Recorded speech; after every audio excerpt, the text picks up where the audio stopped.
BSR कंपनीचा मालक रोहित सिंगला अटक करा, जय पवारांनी ही मागणी केली आहे। जोपर्यंत कुठलीही कारवाई होत नाही तोपर्यंत रोहित सिंगला अटक करा। दादांच्या विमान अपघाताचा व्हिडिओ पाहिल्यावर सर्वांच्या मनात शंका निर्माण झाली आहे, असं जय पवार म्हणतात।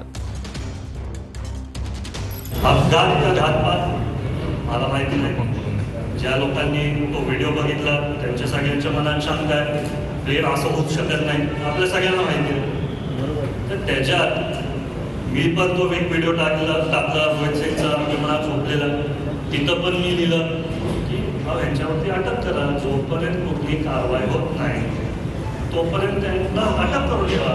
तुम्हाला माहिती आहे, जर एक बिल्डिंग पडली, त्याच्या बिल्डिंगमधला स्लॅब पडला, ते तिथल्या कामगारांना नाही तर इंजिनियर नाही उचलत, डायरेक्ट मालकांना उचलतात। CID माझं रक्त घेतलं, DNA चेक करायला, CID अधिकाऱ्यांसाठी बरोबर मी कायम संवाद साधला। ज्या दिवशी दुर्घटना झाली मी आपल्या DYSPला सांगितलं काहीही करून, सचिन पवार मी सांगत होतो काहीही करून मला ते ब्लॅक बॉक्स दोन्ही पाहिजे।